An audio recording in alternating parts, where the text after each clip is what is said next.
Well, look, I can tell you in just the short amount of time that this report has been out, a lot of people have told me on social media it's been eye-opening for them that they will reconsider getting back on board a flight. So, are you ready to fly?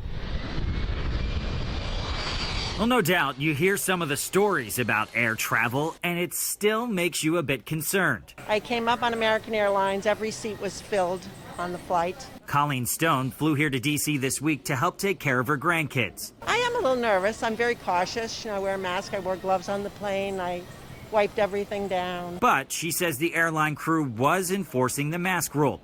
Well, take a look at how the DoD conducted some of this research. By using mannequins that breathed out vapor, then they would track where that vapor went on the plane. And their conclusion?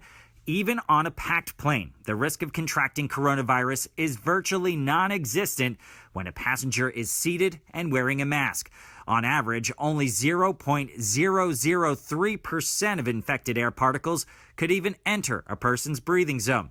Dr. Amesha Dalja, a senior scholar at Johns Hopkins, says we've learned a lot since this pandemic began. So I do think that in the current era, airplane travel is something that is relatively safe because of the modifications that have been made during this pandemic. But some travelers say, sure, they may be taking responsible steps for themselves. It's the other passengers they worry about. I mean, there are people coming to the airport still today without masks on. Sometimes you find people, like I said, not following the rules and regulations.